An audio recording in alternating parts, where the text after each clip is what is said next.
আসসালামু আলাইকুম ভিউয়ার্স, কেমন আছেন সবাই? আলহামদুলিল্লাহ ভালো আছি। আজকে আবার একটি নতুন ভিডিও নিয়ে চলে আসলাম।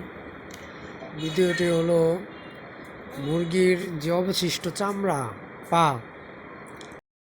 কলিজা আছে, এগুলো সবাই আমরা লটপটি হিসেবে চিনি এবং ভুনা করে খেতে বেশি স্বাচ্ছন্দ্য বোধ করি।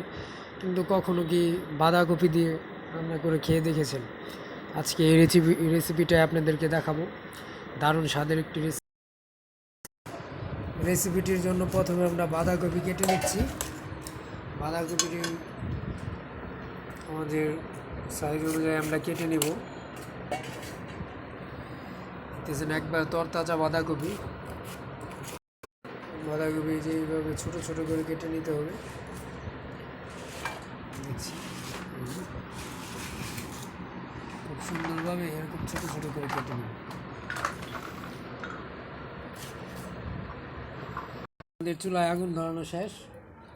চুলার উপরে কড়াই বসিয়ে দিয়েছি, যে দাও দাও করে আগুন জ্বলতেছে। এখন তেল দিয়ে দিব। এদিকে সব কিছু রেডি। গরম তেলে গরম মশলা দিয়ে দিব। এখন এই যে গরম মশলা সব কিছু গুছিয়ে রাখা হয়েছে। এই যে তেলে গরম মশলা ছেড়ে দিলাম। শব্দটা দিচ্ছি। পেঁয়াজ, কাঁচামরিচ এবং গরম মশলা গরম তেলে ভাজা হচ্ছে। ভাজা হয়ে গেলে আমরা প্রয়োজনীয় মশলাগুলো দিয়ে দিব।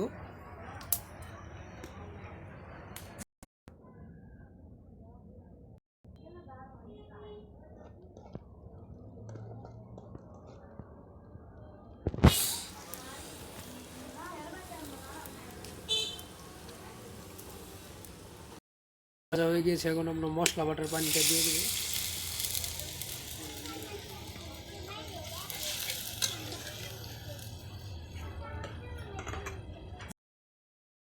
দেখতেছেন বাটা মশলা, এই বাটা মশলাগুলো দিয়ে দেবো। এই যে আদা বাটা, আদা রসুন বাটা, আদা রসুন বাটা, জিরা বাটা, এই যে জিরা বাটা দিয়ে দিলাম। কি ধনিয়া বাটা, ক্যামেরার সামনে হলুদের গুঁড়া, মরিচের গুঁড়া দিয়ে দিলাম। এখন দিয়ে দিব পরিমাণ মতো লবণ।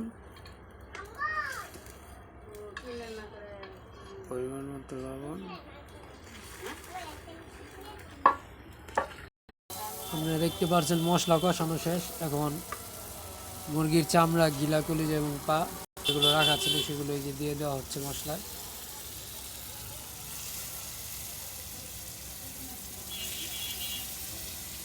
মুরগির চামড়া, গিলা, কলিজা হালকা কষানো হয়ে গেছে। এখন বাঁধাকপি দিয়ে আবার ভালো করে কষিয়ে নেব। বাঁধাকপি দিয়ে দিব। বাঁধাকপি দিয়ে দিচ্ছি। বাঁধাকপি দিয়ে আরও ভালো করে কষিয়ে নেব।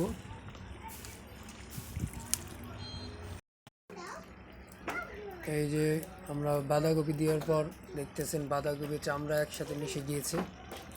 কড়া একটা কম্বিনেশন হয়েছে। কিছুক্ষণ ঢেকে রেখে দেবো সিদ্ধ হওয়ার জন্য। বেশিক্ষণ লাগবে না, আরও সর্বোচ্চ 10 থেকে 15 মিনিট সিদ্ধ হওয়ার জন্য। বেশিক্ষণ লাগবে না, সর্বোচ্চ 15 থেকে 20 মিনিট লাগবে। পরে ইনশাল্লাহ তরকারি হয়ে যাবে। আমাদের কাঙ্ক্ষিত বাঁধাকপি এবং মুরগির চামড়া, গিলা, কলিজার তরকারি শেষ। এখন আমরা নামিয়ে নিব। রান্না হয়ে গিয়েছে, মজাদার রান্না।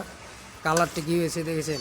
কালার দেখে মনে হচ্ছে জিভে পানি চলে আসতেছে। আমরা খেয়ে ফেলি। দেখতেছি রান্নাটা কেমন হয়েছে। দেখতেই বোঝা যাচ্ছে যে অনেক মজাদার হবে, অনেক মজা হবে রান্নাটা। এখন নামিয়ে নিব।